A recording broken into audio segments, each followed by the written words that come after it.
The center punch is perhaps the absolute simplest tool in the punch and chisel category of tools that there could possibly be. It's pretty much just a taper with a very blunt taper that is sharpened on the end to a little tiny point, and it's not a very sharp point because it's easier to bend and abuse those points if you're not careful.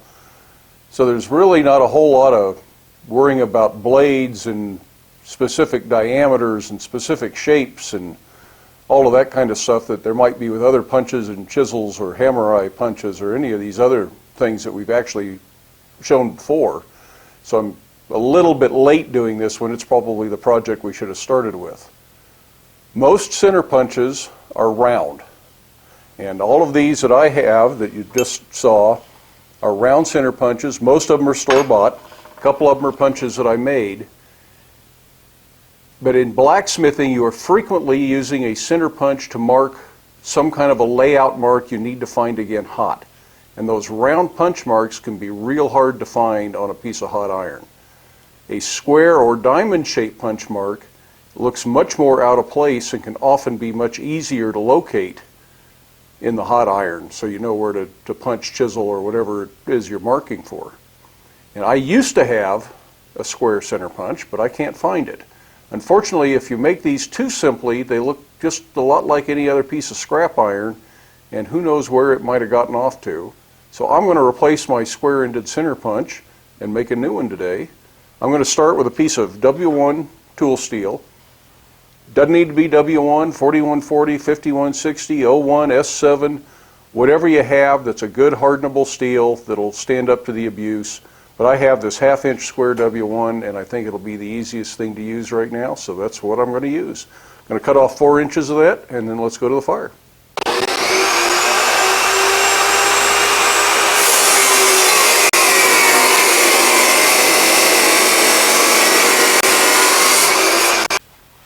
Most of the time when you're doing layout work, you're doing it cold, and that's when you use a center punch the most.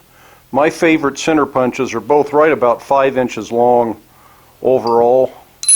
If I was doing this for a punch to use on hot material, I would probably make it 8 or 10 inches long. So 4 inches of material should easily give us a 5-inch punch when we're all done. There's not going to be a whole lot of work that has to be done to this. So let's put that in the fire and get it hot. I frequently make a tool like this octagon when it's going to have a round point, but because it's going to have a square point, I'm going to leave it square, and I'm going to taper it from the center out on both ends just to make it a little bit more elegant. So I'm going to start with the struck end and just draw this out just a little bit. It doesn't need to be much. Just trying to go enough to give this kind of a graceful appearance, but still leave it heavy enough at the struck end to get a good solid hammer blow. And this is just aesthetics on my part. You can make this however you'd like. I'm doing the struck end first so that I can be done when I do the pointed end. Now because this is tool steel, don't get it too cold when you're working it. You're liable to stress crack it. Make sure you're not getting off on kind of a flattened diamond because you're not going to get much chance to fix it. If you get this done very nicely right off the hammer, you won't need to do hardly any filing or grinding. And that's why I'm going fairly slow and gentle. I'm just trying to refine this. And I'm not really chamfering the corners, I just want to take any sharp edge off. Make it more comfortable to hold. Very, very gentle though. And that's really all I'm going to do. Now remember, I said I lost my other square pointed center punch. I think that's because it looked way too much like a piece of scrap metal and not enough like a tool. So my intent with this is to make it look like a tool and not a piece of scrap metal, and I won't get it mistaken if it's laying on the floor somewhere. Not that my tools should be on the floor, but they get knocked off the anvil or off the bench from time to time. So let's do the other end. Now the pointy end, I'm going to start with a very blunt taper that will eventually be my point, although it's going to take some grinding.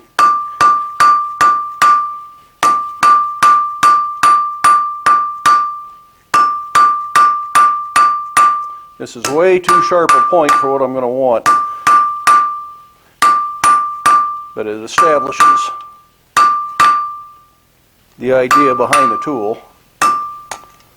And now we'll finish this off just like the first side.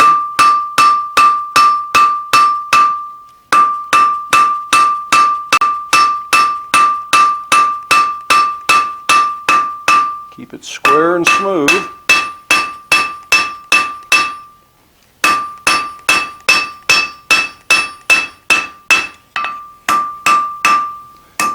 Try and keep your point centered, even though we're going to file or grind that to finish it up.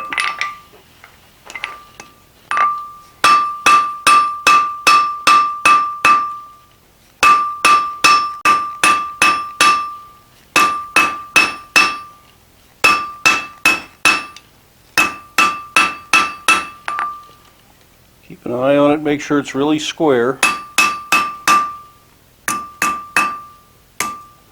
And that's really about all the forging we're going to do to this.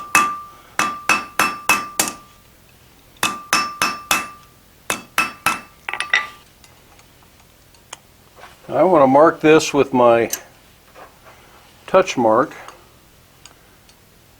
so I know I made it. Not that I wouldn't know, but someday somebody else might care.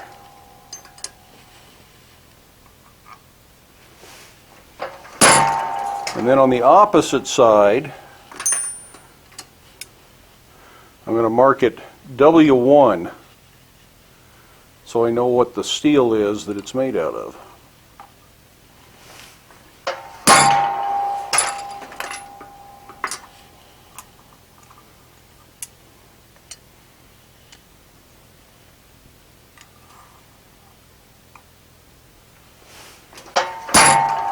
W1 actually shows up better than my touch mark because I don't have a set of small enough letters. So that's it. I'm going to bring that up to just a dull red, and then I'm going to let it air cool to normalize.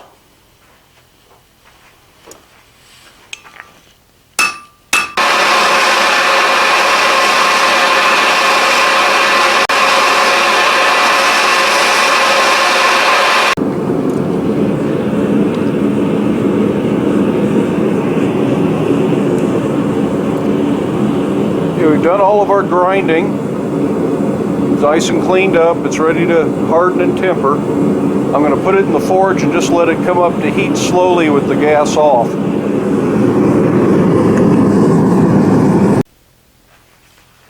I have a heat treating app on my phone, so I just looked that up,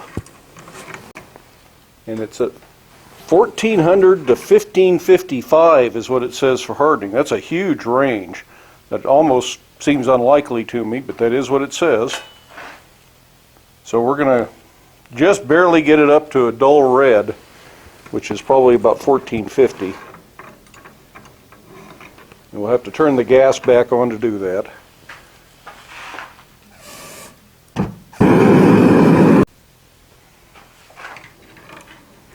This is just barely visible red, and it does have some magnetic properties, so I'm going to go up just a little higher.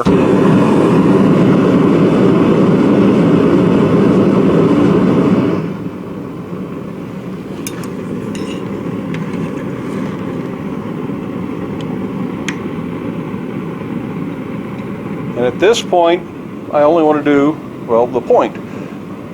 It's the only part that really has to be full hard. I'll quench the whole tool because I've got the struck end high enough heat it's going to harden a little bit, but it will not be as hard as the struck end. Okay, that's not magnetic.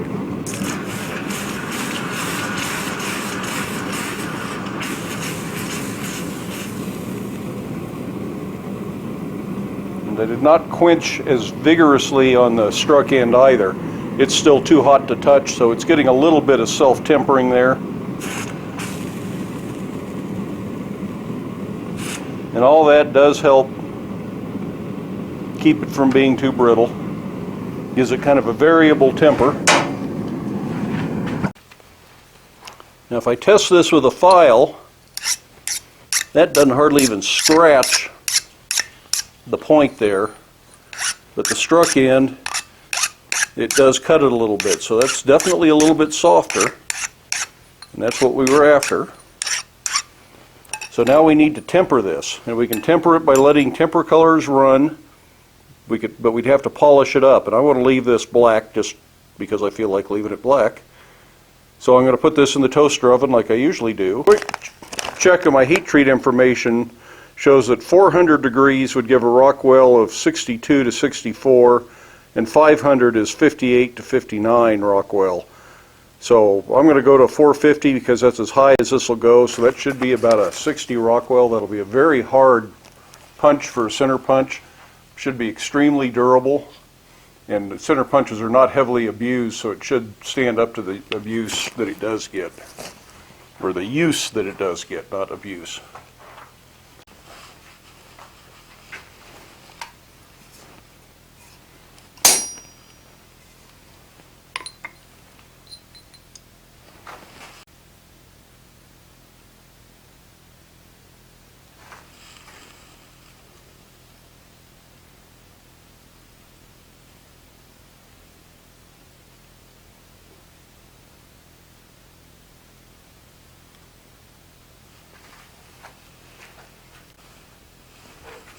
So there's our center punch.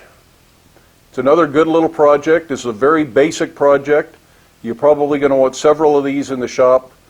Square pointed ones, round pointed ones, short ones for doing detail work at the bench or cold work, and longer ones if you need one hot.